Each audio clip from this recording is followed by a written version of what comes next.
So this guest, her name is Aleks. It's actually spelled Aleks. Even saying it or spelling it, I always do it wrong. Yeah. Even though I know there's a K, I can never figure out where the K goes. Yeah. So everyone might think it's Aleks with an X, but no, it's Aleks Nikolic.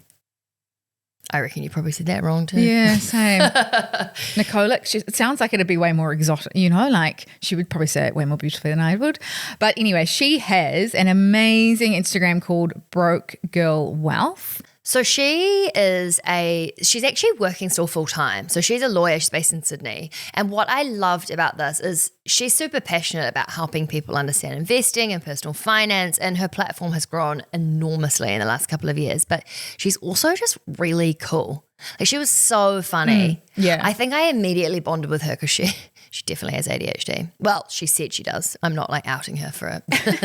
Neurodiversity. But we spoke about, do you remember she mentioned that boyfriend that she had who was getting money from his parents and then hit her up about her own buying? Do you I won't spend. Yeah, we won't give it away, but honestly, it was outrageous. We were like, whoa, wow, like honestly. And I also think the other thing that I loved about this conversation was how she spoke about the dopamine hit and how you can rethink about investing and saving and spending to kind of trick your brain when it comes to giving yourself that dopamine hit. Because the truth is, like, all of us, no matter what we're doing, drinking, having coffee, hanging out with friends, having sex, we're all looking for a bit of dopamine, aren't we? We just like want a whole day of dopamine. Yeah. Would be great. Thank you. Yeah. Lots of injections of dopamine. Thank you. But yeah, she had some great tips on spending, saving, getting out of debt, like kind of articulated things in a different way that I hadn't thought of, which was really, really refreshing. And I learned a lot. So yeah, here she is, Aleks with a KS.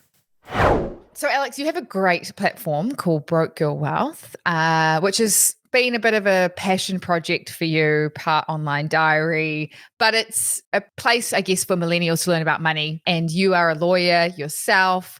I guess what inspired you to start Broke Girl Wealth, and what do you hope your community will gain from it?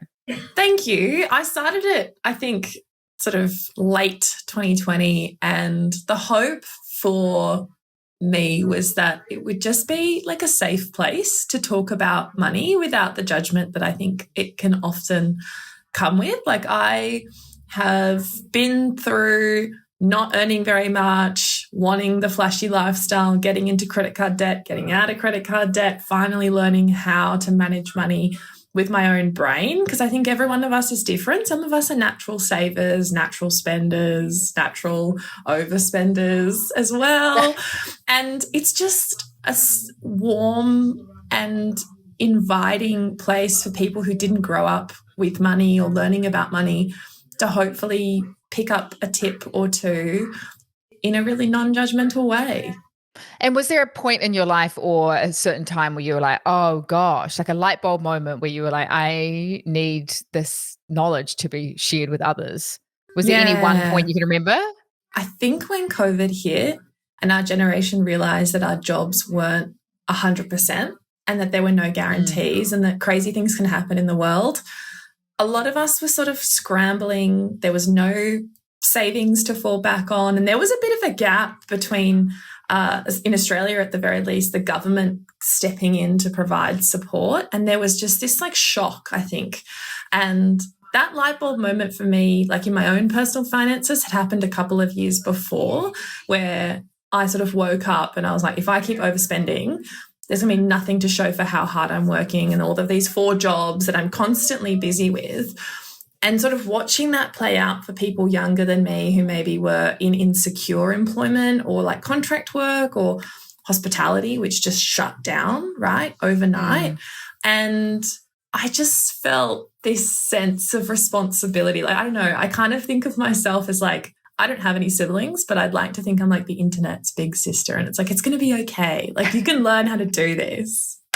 I love that. Yeah. I love that so much. I actually remember that during COVID. I was the same. I was in a job, getting paid a salary, got paid every month, the same day, same amount. And then COVID hit and it was literally like we're restructuring, a third of the staff of the place that I worked at were going to lose their job. Scary. Yeah. If you get a call, then that's going to be you. That's a conversation you're going to be having. Gosh. And this panic, I was like, oh my goodness, but I have things I need to pay for and I've got this. It was for the first time in my life, I was like, just because I have quote unquote a stable job Yeah.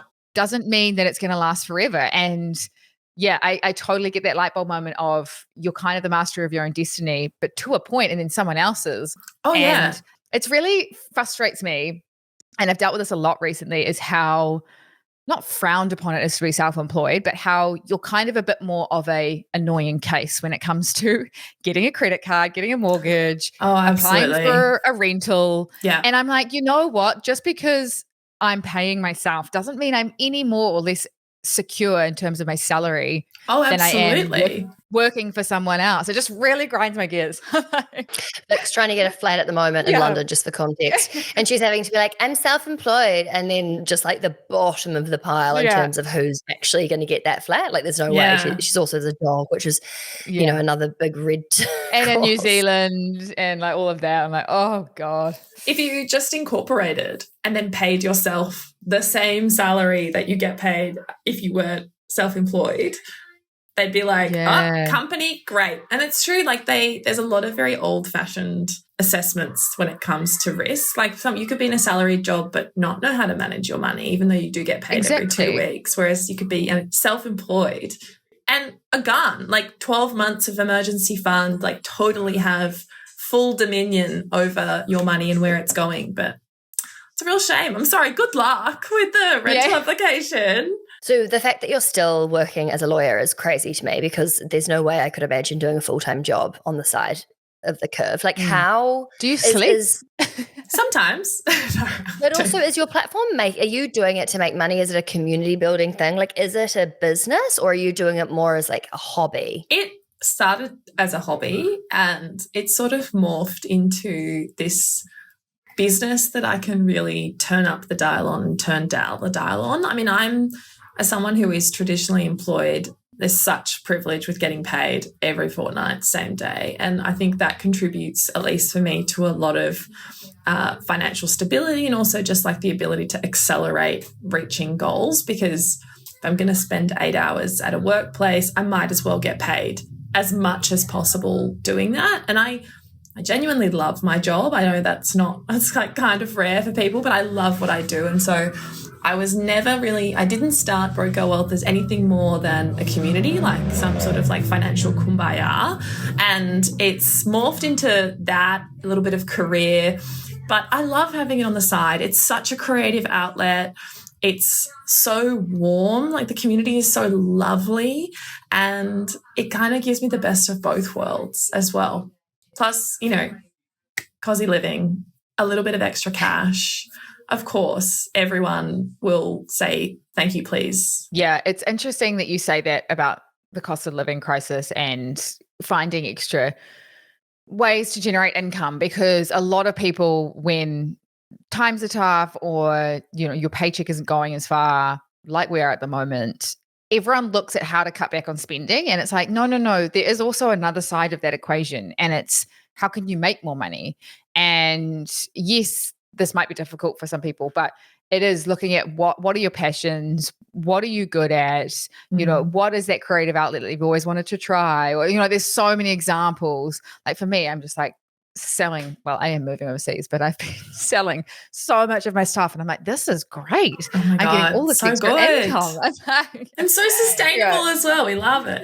Yeah. It's very cleansing as well. Yeah. But it's looking around and being like, how can me and my skill set make more money as well as cutting back, because there is sometimes only a certain amount you can cut back on before you actually can't live anymore. So absolutely. Yeah. So I love that. When you spoke about you had a bit of a journey with your own finances, you realized how much you didn't know and how much, you know, I guess just that education gap. How were you spending your money? How were you interacting with your finances? And how has that evolved since starting your platform? That's such a good question. So I think there was like two key threads to my relationship with money. And I think for a lot of people, and I say this all the time, we think of money in this very abstract way, but it's so emotional. A lot of us have a relationship with money that is, sorry, Sigmund Freud, so tied to our childhoods and our first memory with money is often one that has this huge shape, right? People who didn't grow up with a lot maybe overspend or are super, super frugal. But that like moderation comes with time and education and like kind of reflecting on where you want to go, what does success and happiness look like to you, and how can money enable that? Because it is an enabler, right? It purchases choice, and that's really the crux of it. For me, I grew up, lower middle class, and then we sort of became middle class as time went on. Grandparents were migrants. I'm first generation Australian. And for us, it was all about sacrifice, sacrifice, sacrifice, save, save, save, save, save. And I saw all my friends at school having iPhones and going on trips to Thailand. And so for me, money was tied with like, how can I purchase this aspirational lifestyle that quite frankly, I can't afford right now? And that's what sort of contributed to overspending. And it wasn't even on it's such a good question. What did I spend it on? The answer is nothing important. I wasn't overspending on things that like brought joy or going to Europe with the money. I was just overspending on clothes, food, and going out. And I was working 4 jobs at the time to sustain spending on stuff that wasn't bringing me joy. And the evolution for me has been finding that balance between, I have some really lofty financial goals. Like I want my husband and I to have enough money that we don't have to work full time. We can if we want to, but I want our investments to be able to sustain us both working part time, especially while our kids, our future hypothetical children, are growing up. Like that's so important to me to be there while they're young and for that not to be a big financial sacrifice. But I also just spend better. Like I am absolutely not one of those like people on the internet that are like, cut your sponges, never go to a restaurant. I absolutely. Cut your sponges? Oh my God. I was just about to say we've got to pause on that. Yeah. As in like your actual kitchen sponge? Yeah, because Soph and Vic, like how could you save more money? Don't use a full sponge. Cut it into 4. Wow. Like that kind of shit. That's like nearly as bad as saying use toilet paper multiple times or something. Like that's just like, okay. That's right. Where do we draw the line? And you know what? It was so sexist as well, right? Because that wasn't the money articles that were being pitched to men. Men were like getting, how do you accelerate your career and make your boss like you so you can get a promotion in 6 easy steps? And women's finance content was, how can you save, how to feed your family of 4 on a $50 grocery budget and cut your sponges so that your cleaning costs are less? Like crazy stuff like that, which that's not going to move the needle that much, right? I think that's the thing. It's sort of it kind of highlights the scarcity mindset more. And that's why even when people say, cut back on your 3 coffees a week, I mean, sometimes that kind of budgeting I find can be really disempowering and make me so anally retentive to every 50 cents. And that's like not an abundance mindset. Yeah. And I think that abundance comes from making your money go in the direction of the things that you are actually passionate about. If you are actually passionate about travel, then you should absolutely funnel your savings to create a sinking fund for travel. In the same way that if you're starting a business, you should funnel your money into having an emergency fund or money set aside to invest in that dream. But the whole, I do think a lot of the money advice focuses too much on less, and not on more. And for women in particular, like we still have a gender pay gap. If I could give like women one piece of advice, it's more. Go earn more, demand more. Yeah. Right? Like you can do so much more earning $10,000 more a year than you can do with saving like $10. Yeah. Go earn more. Go ask for more. Don't be afraid. Yeah. No doubt. The stats show you're probably getting paid less than your male colleagues. So just going off that, just go ask for more. That's right. So would you say that the way in which you've changed how you spend and save and invest is just, would you say in a sentence, it's almost like redefining what's important to you and then actually spending and using your money in a way that aligns with that, opposed to keeping up with your friends, going to all the good restaurants? It's like taking a step back from that emotional knee-jerk reaction of this is just how I'm going to unconsciously spend and tap my card, it's like, okay, what I want. I actually want to be able to be home with my kids and raise them and spend that first 5 years maybe not working at all or 1 day a week. And I want to do that with my husband. And so if I want to do that, I don't really have a problem sacrificing XYZ because my emotional tie to that bigger desire is more of a pull than the everyday spend. Would you say that's kind of just... It's such a beautiful way to put it. I mean, I could even condense it down into JOMO, as in joy of missing out. Like I see my friends like clubbing, and for the friends that love doing that, they're very into electronic music, like they're very into that scene. I am so excited for them, and I'm so excited not to be there and not spend that money. Yeah. But I am the first person to like go out and get a coffee, and I will enjoy the hell out of my $5, because it's Sydney CBD, $5 cappuccino. And it's all about that at an individual level, like spending money on the stuff that like energizes you, makes you happy. And if that's a facial, if it's a bikini, like it literally doesn't matter. There's no judgment about what it is because mine will be different to yours, different to someone else's, but it's your money. And so you should put it where it makes you happy. And obviously that means investing. Obviously that means saving. But there's a real joy that comes from like splurging on something and it being such a happy purchase, as opposed to I felt I needed a dress for this event that I also didn't really want to go to, but I bought it. I spent $300 and I look at it in my closet every time and I feel this like ick. I'm like, oh, yuck. That's so not a good experience. And I think we can all reframe the way we spend money before you get to the budgeting. Just like think about that as a little mental exercise. What purchases make you feel excited?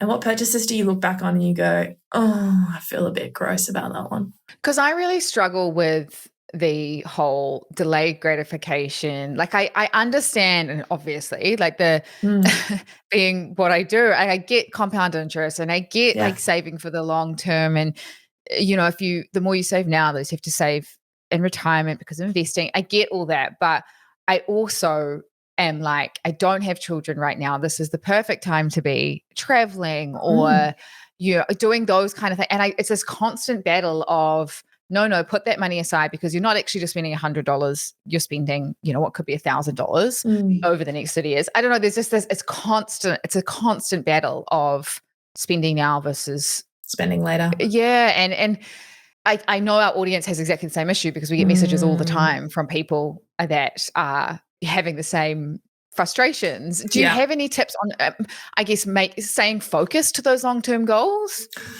I have a brain that needs constant dopamine. So I fully relate to that. I'm the same. Yeah. Right? Are you neurotypical or are you neurodivergent? Me too. Oh, this is why we get along. It's like people find your tribe. I do have a tip, and I think it goes for anyone who really has that tension, neurotypical or otherwise. And it's, you can't save money. You cannot invest if you don't care about where that money is going, right? You have to derive dopamine from the saving. And if you're saving for my hypothetical house, my hypothetical children, this hypothetical future that I actually don't really care about, can't really visualize, of course it's all going to fall apart because that's not exciting. That's like a bunch of weird abstract responsibilities. But if you the travel one is such a good one because I always was desperate to travel in my 20s, but I could never get the money together because I just had this pot of savings. And one of the things that really helped me, I'm a very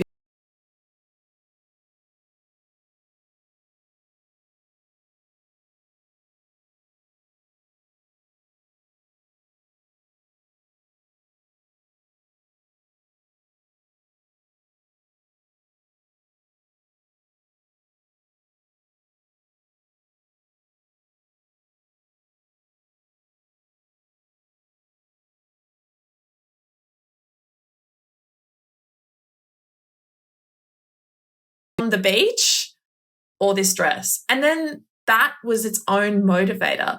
Whereas I think a lot of us have savings and it's just this big pile of money. And so you can dip in and out of that so easily because you don't know what you're stealing from. So I find that really helpful. But there's so many strategies and you kind of have to find something that works with your own brain. I like the idea of visualizing it. I also think that dopamine hit is such an important piece that I don't think anyone's ever mentioned on the podcast before. And, even it's maybe taking it a step further. It's not just Positano. It's like, what is the plan? How much is that going to cost? And what do you want to do? And so it's like that trip is so visualized and so real that it's not just a trip or going traveling. Yeah. It's I'm going to spend 2 months in Italy because I want to learn Italian and I want to just eat carbohydrates for 8 weeks straight, Yeah. Whatever it is, it's actually making it way more tangible so it doesn't feel like this far off thing. And say you're just saving in this big, I don't know, giant melting pot of money. And there might be a house in there, maybe a baby in 10 years' time, maybe a wedding, whatever those things are. It's not giving yourself the best chance of sticking to it because in a world where that instant gratification is so easy to get elsewhere, if you haven't really mapped out the things that are going to emotionally like trigger you to not spend that money and actually put it towards that thing that's really tangible and you can imagine and see, of course you're going to go spend the money on a stupid dress. But if you've thought about it, you've sat down with yourself and you've really nutted out like what are you saving or investing for, that's a totally different kettle of fish. And even when you transfer the money, you should put next to it what it is that when you're transferring a savings account. I just thought of that then. I was like, this is genius. Such a good one, Wick. Yeah. Great like one, I'm saving 2 app rolls. Yes. 2 app rolls. I'm saving a beautiful dinner by the ocean or I'm saving a pasta and I'm like, I love that. I think that's so powerful. Yeah. And like bite-sized pieces so that you get that dopamine hit. You're like, I can see myself on that beach. I think as well, some people do colouring in sheets. Like if that's your vibe, people will like take their holiday fund, turn it into like, I don't know, a big cocktail glass and then like colour in each little segment of that cocktail glass as they get to the end of their savings. Other things that I think can really help is, especially for anyone that's neurodivergent, is out of sight, out of mind. If you automate that money and you pretend you actually put it in a different bank account or even in a folder or you hide that savings completely, that was a game changer for me because if I didn't see the money, if there wasn't like 2,000 of random money sitting in my debit card account, I didn't have it. And my brain was like, it doesn't exist, so you can't spend it. Yeah, creating friction so you can't just dip into it. I even find that myself and I'm like, I'm not neurodivergent, but I also find, having to create that extra step or that extra barrier. Otherwise. But can I just give you an example? Do you remember when we were in, we went and had a trip with friends overseas and I'd overinvested and I basically, in my head, I didn't have any money. Like I was like, I have no money. And then Vic looked at my sharesies and was like, but you've got like nearly 20 grand in there. And in my head, because I'd done it so out of sight, out of mind, and I'd said to myself, this is for like 30 years. I genuinely didn't think about that as money that I had. And then as soon as I started dipping into that, because I'd done it once, it's now all gone. And I know that that's probably similar whether you're neurotypical or divergent, but I can totally resonate with that idea of it being something you kind of, it's like not even an option because it's so far from your brain. Whereas as soon as it's visible or there, it's a completely different story. Absolutely. And I guess it's kind of like debt as well. This is why we kind of say, avoid credit cards if you can, because it's like, oh, I've got this extra money, I'll pay it back later. And it's like, it's so much harder to pay it back once you've spent it. There's always that mentality of, I'll make it up later, or I'll add to it later, or I'll pay it back, or Aleks, can we chat about investing? Because am I right in thinking like $400 every 2 weeks? Did I make that up, or is that a true fact? It used to be, it's like it's 500, but it's also in Australia we've got retirement funds, so I do that as well as investing outside. But I just want to say, just a quick disclaimer on that amount, because like people, I think that amount at different, I was investing $15 a fortnight when I was like in my early 20s. So I don't want anyone to see that amount and go, oh my God, if I'm not investing that much, I shouldn't even be investing. Like I'm a lawyer, like we earn a lot of money. And I think that's a really important caveat to know that like that's for me, as a percentage of my fortnightly wage, a very, very different amount than someone who might just have started working and wants to invest. So the amount is not important. It's actually just the fact that I invest rain, hail, or shine. Like it just happens automatically. Yeah. Yeah. It's not the amount, it's the regularness and consistency of it. Yeah. So how would you then, because I know your net worth is like incredibly impressive now, like 180,000 at 26 is absolutely bonkers. So for anyone who hears that and feels like, oh, well, God, I mean, I don't even have $10. How can we motivate people who maybe feel like that small amount's not worth it, or, you know, maybe they haven't started yet and they're so far away from being able to put aside 400 to 500 every 2 weeks? How would you speak to someone that's at the beginning of their investing journey and empower them to feel like $10 every 2 weeks is still worth it? And can you also, just for those who don't know, explain net worth and what that is and how you come up with it? Yeah. So net worth is, and I don't like math, so I appreciate this is this is like the simplest equation anyone is ever going to teach you. You take everything that you own that is an asset and you minus any debt you have. And the number that comes out, that's your net worth. So you might have a house that's worth $1 million, maybe that's your only asset, and there's an $800,000 mortgage. Simple maths, your net worth is $200,000. So a lot of the time people get to quite big numbers because they have big assets that might have a lot of debt against them, but might have appreciated. So like my apartment was a really good example. The difference between how much I own of that apartment and how much I owe the bank, that's a significant contributor to my net worth. And paying off my student loan as well, that was a big contributor. But to your question on how to motivate the small stuff is such a good one. As an example, when I first started working, I was working as a paralegal in my team, and I couldn't afford to invest outside of my super, but I wanted to invest in some way. And this was before Raise, which is kind of similar to Sharesies, because I think Sharesies allows you to do like fractional investments, so small amounts. I was putting in $50 a fortnight into my super as like an additional payment, and superannuation in Australia is your retirement fund. That small amount is now tens of thousands of dollars of extra on my super because it was invested almost 10 years ago now. And so maybe for people who like the visual, put $50 into a compound interest calculator and just see how big that can be over a long period of time. Every single dollar that you put towards something that will appreciate is bigger than that initial investment. And I think sometimes we like the big change. You know, we want to lose 5 kilos in a week. We want to do all this big stuff. But like every tree started as a seed.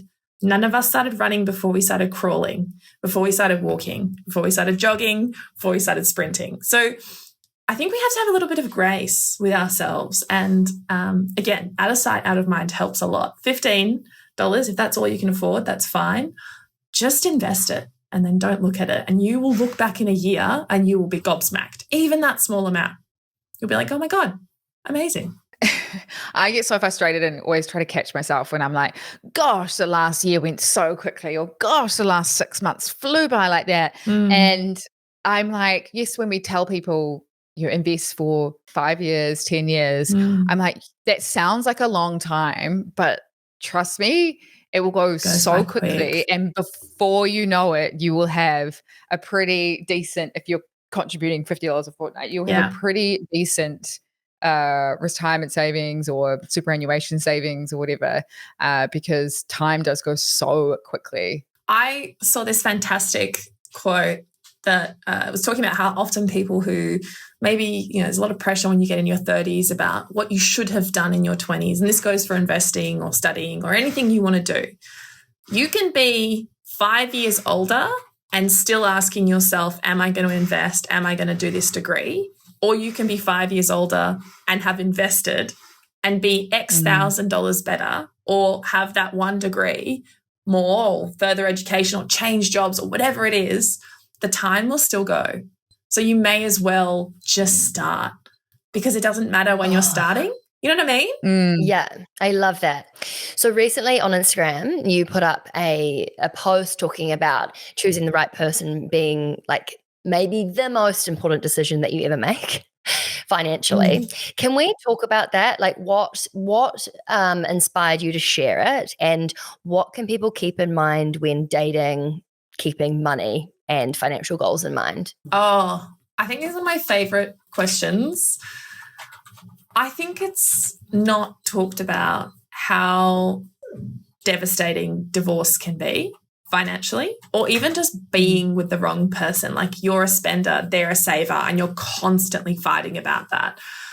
As someone who's a child of divorce, but also acknowledging that one of the biggest reasons people point to for divorce is financial incompatibility or disputes about finances. It's rarely the only thing that will push people over the edge, but it's certainly a huge contributor. This person is with you and they're going 50-50 with you on everything, but importantly on the big financial decisions: which house, which car, how you're going to raise your kids, private school, public school, whatever.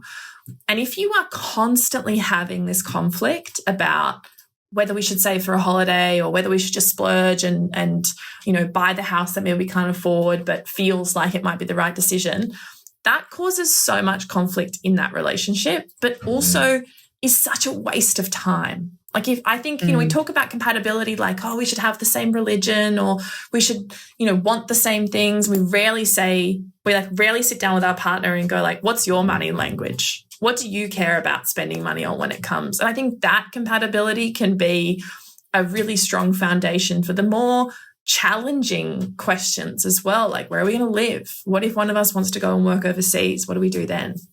That's why I think it's something everyone should talk about their partner. We talk about how many kids you want and which religion. Talk to your partner about money. Like, you should know what debts you have, how much money you have, how much you earn before you have a serious relationship. My husband and I keep our finances separate, but then we just split everything 50-50, or in proportion to income, depending on, how our salaries have changed. But I just find it so freeing to be with someone where it's never a conversation around, I think you should spend a little bit less, or, I don't think you should go out and like spend $400 at the bar with your friends. We pretty much have a very similar threshold, and we talk to each other about money, even though we don't share finances. Like, we talk about big purchases and that sort of thing. I just think it's a really healthy thing to do, and it takes that taboo out of like what is honestly someone that most of us want to spend the rest of our lives with. So what would be like a red flag, financial red flag? Can you point out a couple? Yeah. So some of the more dangerous ones are someone who wants to control how you spend your money. Not discuss, but control how you spend your money. Someone who doesn't give you access to money or takes away your access to money.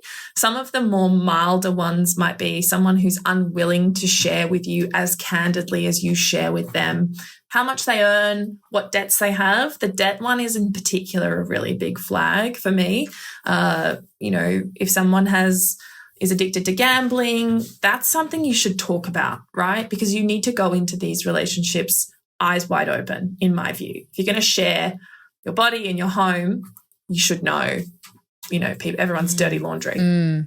What if you found out that someone was lying about their salary so they could have more money to spend? Would you consider that to be cheating?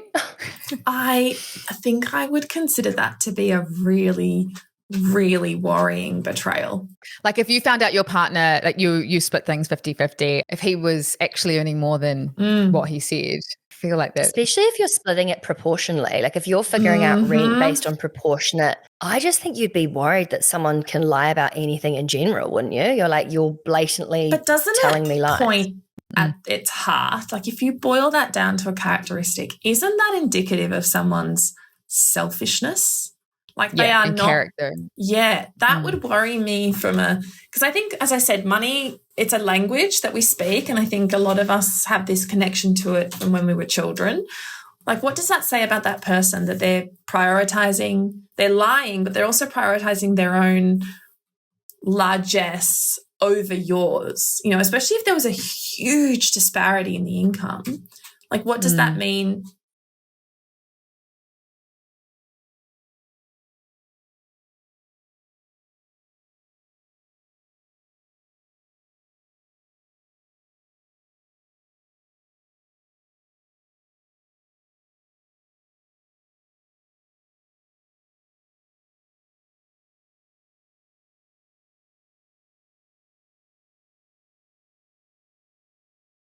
have conversations about this, be honest, blah, blah, blah? I do. I wouldn't say that it was like top of my list, but as I said, like I think it goes to other values people have, like compassion, empathy, how selfish someone is.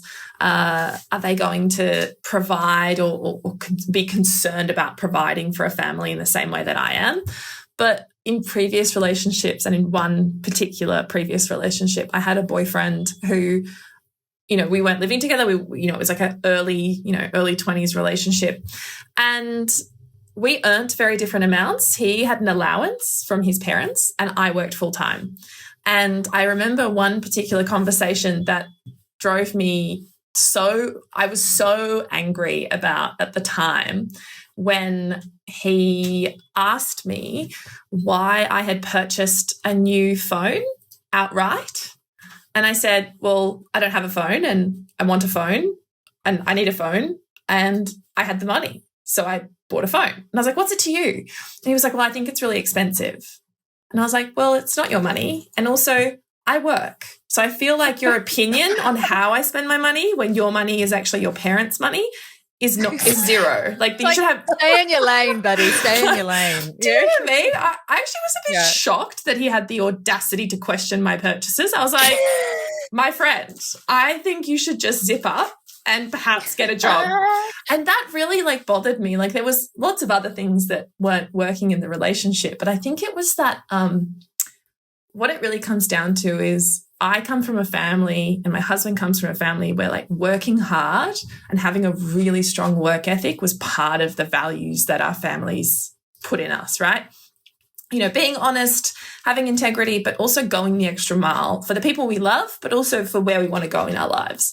And I think that was actually the red flag. It wasn't so much him questioning my money, it was the entitlement, right? Not to have a job, to have an allowance, which in your 20s I think is embarrassing. Sorry. But it was I think that mismatch in how we had grown up that was really the problem.